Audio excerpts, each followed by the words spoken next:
I'm very, very happy and grateful to welcome Rachel Jamison Webster, who just flew in from Chicago, especially for this event.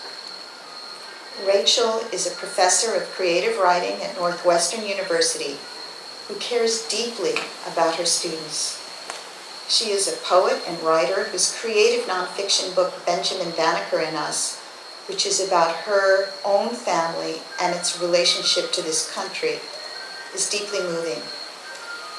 During the 24 hours that she has been here in New York, Rachel has touched our hearts, and she's also given me some wonderful advice about starting a writing practice. So thank you very much, Rachel.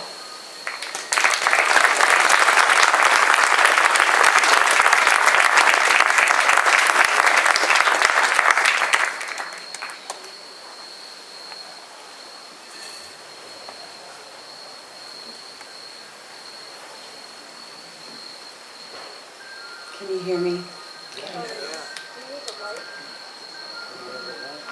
Oh, thanks.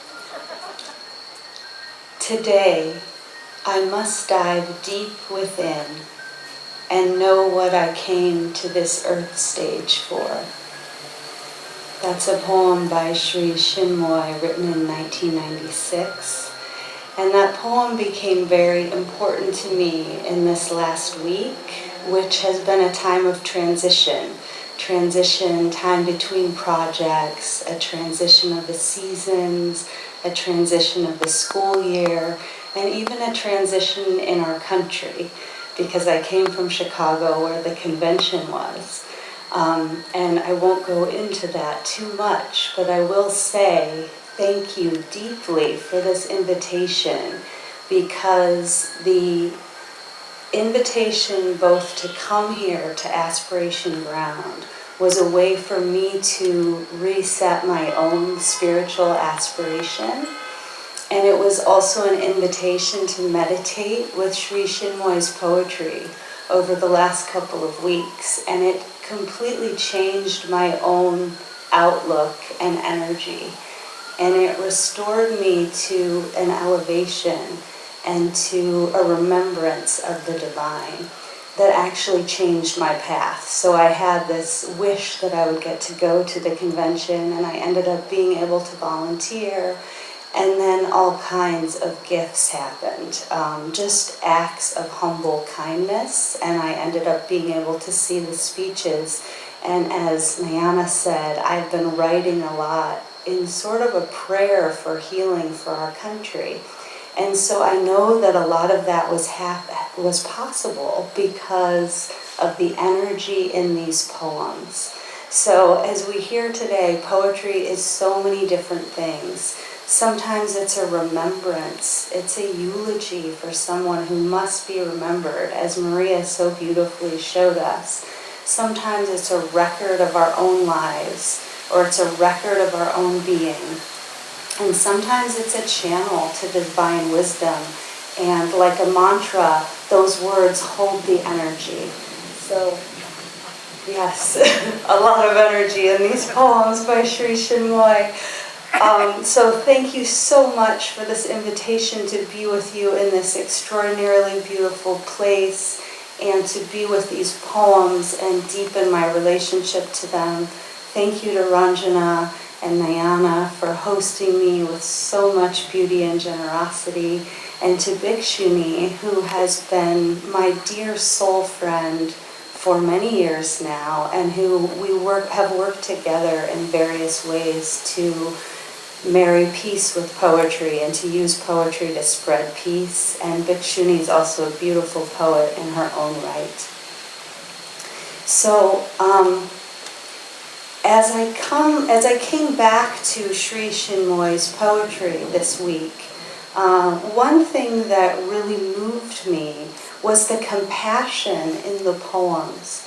The feeling that although he was an elevated being, he also had great compassion and understanding of the pangs we experience on earth. My Krishna looks dark, he wrote, because I have spilled the ink of my mind on him. Otherwise, my beloved is all light. Sri Chinmoy was intimately acquainted with this all light, but he also embodied and knew human feelings and perceptions. He knew the dualistic struggles we experience even when we long for transcendence, and he was honest and compassionate enough to put it in his poetry. This is his poem, "My life alternates with God." My day alternates with night. My fear alternates with strength. My doubt alternates with certainty. My love alternates with hatred. My defeat alternates with victory. I alternate with God. My soul alternates with God the dreamer. My heart alternates with God the lover. My life alternates with God the player. In this poem, the dualities of earth life, that exhausting back and forth that we can go through, is finally solved by the relationship to God, which is beyond all duality. And those happen in two different stanzas in the poem. And so many of Sri Chinmoy's poems enact a healing shift. They actually take us through a shift in consciousness to an expanded consciousness that becomes available because they meet us in our humanity. They reach out to us there. And this reminds me that the divine loves us to the edges of our understanding and knows us in our soul's longings.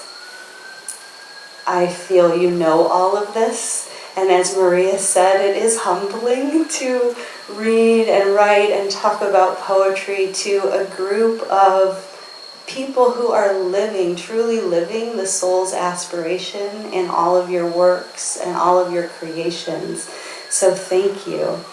I just want to sort of repeat that what kept coming through the poems for me was that Sri Chinmoy was a spiritual luminary, obviously, a transformed being and a guru who elevated all he met. But his poems reveal that he was in a relationship to the divine that was not finished or static. It wasn't complete. It was ongoing. It was a real relationship, evolving, growing, and renewing itself every day. And some of the poems that I find most moving enact that relationship through a conversation. And I was thinking about how a conversation is always an opportunity to heal duality and to heal otherness and to come to some experience of oneness. So these conversation poems do that between the human and the divine. This is his poem, "I Become Perfect." Lord, I am sufficient only when I have you on my side. And this is the answer. Child, I am sufficient only when I take your side. When I add peace to your achievements, I become complete. When I add light to your achievements, I become perfect. This poem is a conversation between the human and the divine. And it makes me think about how our lives and our achievements and our acts can also be a conversation between the human and the divine, just like the poems are. I write about this in the introduction that Ranjana kindly mentioned, but another thing I noticed was how many of the poems have these wonderful winsome word pairings like love-like, light, sulk venom, nectar compassion.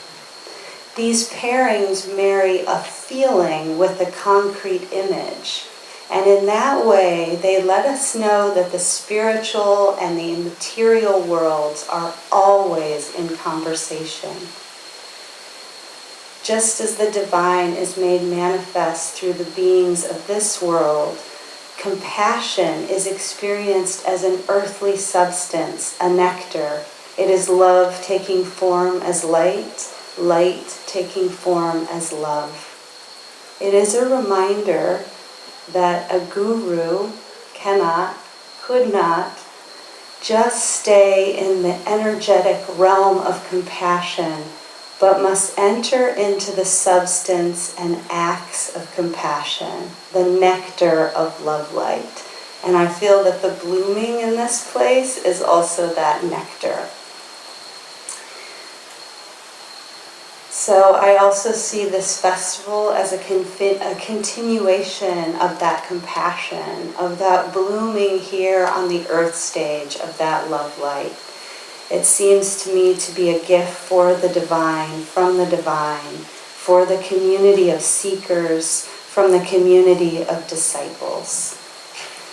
And I want to read a couple of poems that were actually, I kind of changed some of my choices here. These are my own poems in humble conversation with Sri Chinmoy. And these poems are all about sort of coming from our earthly life and then taking the choice, like many people in this group have done, to be reborn into the life of the Spirit, to be consciously led by the life of the Spirit. And so the final 3 poems, and they'll just be 4 short poems, are from a book I wrote called Mary is a River, and it's a book in the voice of Mary Magdalene. And so it's imagining what it would be like to be a disciple and to be truly feeling and following that truth on the earth. And I know that many people in this gathering have had a similar feeling. And I was inspired yesterday because Ranjana said something about how Guru kept you all so busy. And you were always doing things and then doing more things. And so I was just thinking about the Spirit as this constant activity, this constant creative activity here. So here are some poems that try to speak to that. Glyph. Once we had names we were born knowing. Mine surfaced in me in the slow river of sleep. I stretched in its shape, then I lost it and had to live lifetimes meeting it back. But the dogs at the gate will stop barking. The snow on the ground will shine. There will be smokestacks and steeples and sun sparkling on cinders and shy leaves chiming. And you will dream of the body you loved and wore around you once, wading through water, stumbling through breath beats to the song. Do you remember those tiny ancient mouths nipping at your ankles? How you fished them out and called them sounds? I was just one of them, minnow, crayfish, finned seed, before you called my name and it summoned me.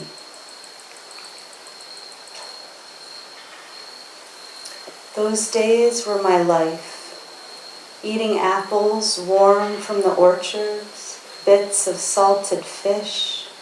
How softly we would sing, setting out on clay roads as the sun rose, our stoppered talk calming the dust.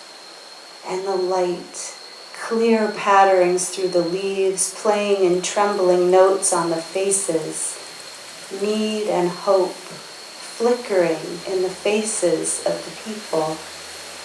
Then truth like clean rain breaking over us, truth like a wind and sudden rapidity in which we could feel again and see. Those days, it was as if the very sun was loving us. Our future was opening flawlessly as a blossom in a sea of nodding blossoms. We were alive in the moment we were becoming. But what is more difficult to describe than bliss? Bliss by being bliss belies specifics and is impossible to express in the space of a story, which always chronicles what was once and now is past. The story's ordering of time is a lie, an alabaster box designed by our minds to try to contain what is beyond time. We did not live days. We lived one undivided eternity. When we were alive, we knew that time was just a story we played at for a time. Our lives were our art, as they always are with beings of the spirit. We lived in coincidence, synchronous movement until meaning rose from our motion like steam from our breathing. We lived the reality that is always alive, always changing us to nothing, to something, to the Spirit's sown seeds. Thank you. Thank you. Thank you. Thank you.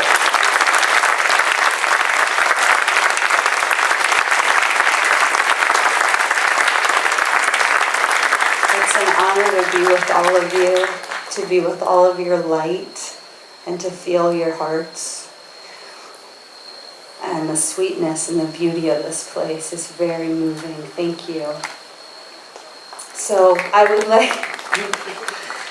like to end with 2 more poems by Sri Chinmoy about this gift, this journey we are on in our individual lives, and then another about that transcendence that we are traveling toward. In my heart dawn and soul sun, I loved my in my heart dawn and soul sun, I loved my life's morning walks. Hope beauty led my eyes and guided my steps. I loved my life's midday runs. Reality's naked life has sent uncertainty into destruction exile. I shall love my life's evening stumblings. Evening does not mark the end. Evening is the precursor of a purer dawn and a brighter sun. In my heart dawn, my preparations shall begin. In my soul sun, my perfection shall bloom.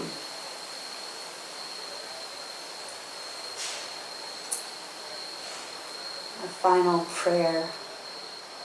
Supreme, teach me how to surrender. Beginningless am I, and endless am I. No more do I have form life. I am beckoned by the formless, infinite inner moon. Today the flood of delight inundates me, my all. All my bondage shackles are smashed and broken. No more heart pangs, no more darkness life.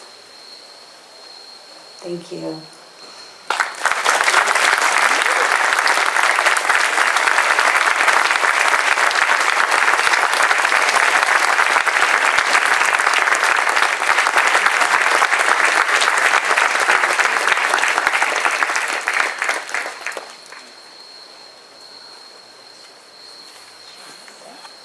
We have a surprise about to happen.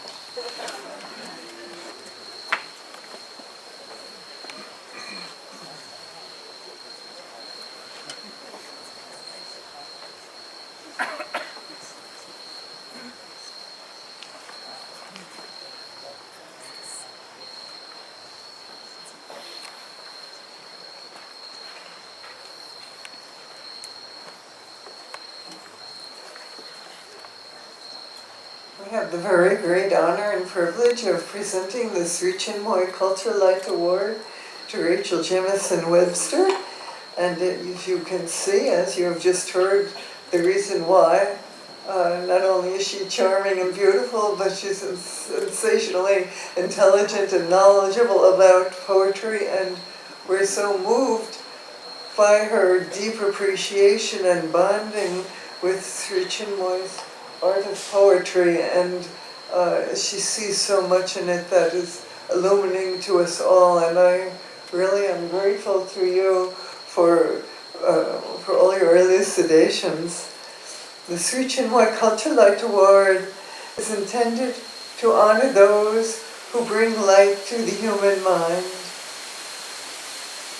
through culture, be it through the written word or cinematography, be it through photography or musical performance or any other manner of the fine arts which symbolizes the creative spark ignited by the divine to help illumine humanity. Illumining the mind of humanity is the very significant manner in which we might bring about peace and harmony in the world. It is the light of understanding. It is by illumining one's thoughts and shedding light on the unknown that we might begin to dispel the fears and transform them into a peaceable understanding. Communication of higher ideals educates the reader and can bring the individual a more clarified perception or mental state that might allow for a peaceful coexistence, for tolerance, for understanding, thus reducing tensions and frictions between peoples and potentially creating a potential for a more compassionate society that is more caring towards the many and concerned with the higher ideals and more is beneficial to a society. We therefore would give due value or appreciation to those idealistic members of our society, such as yourself, dear Rachel, who focused on the higher ideals and act as a catalyst for society to evolve. And for this role of catalyst in society, we would like to bestow upon you the honor of the Sri Chinmoy Culture-Light Award. For as Sri Chinmoy, noble as he was, you too are an educator of the people, and your endeavors are a well-used tool to bring about harmony amongst the peoples of the world. As Sri Chinmoy had so often said, we are all needed to establish world harmony. Here on earth, we are all needed for peace. We thank you for the significant role which you play to that end. You, Rachel, endeavor towards peace and world harmony through the light of culture. Therefore, we offer you the Sri Chinmoy Culture-Light Award.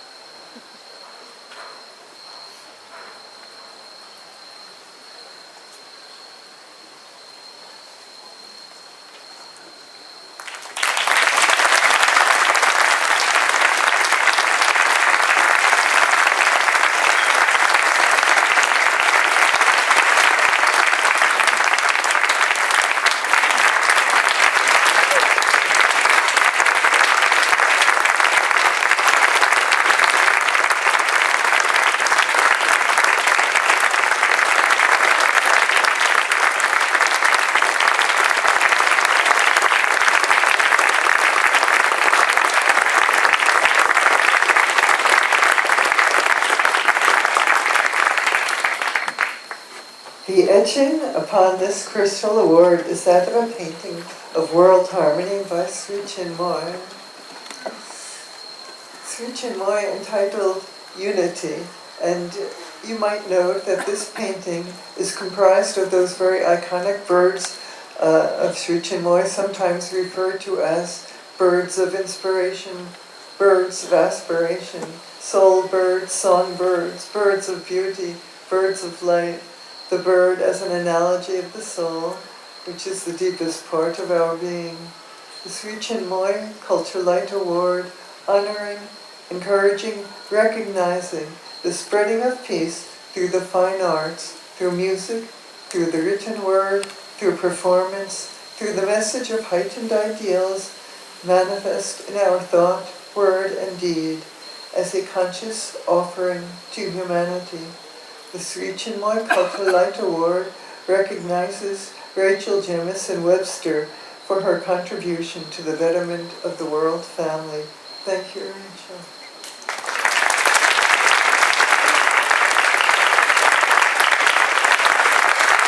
Thank you. I am so deeply honored. I did not know that this would happen, and I'm very humble. I'm very honored. And when I first came here yesterday, I've had that feeling like I will have to expand to take in all this beauty, to take in all this light.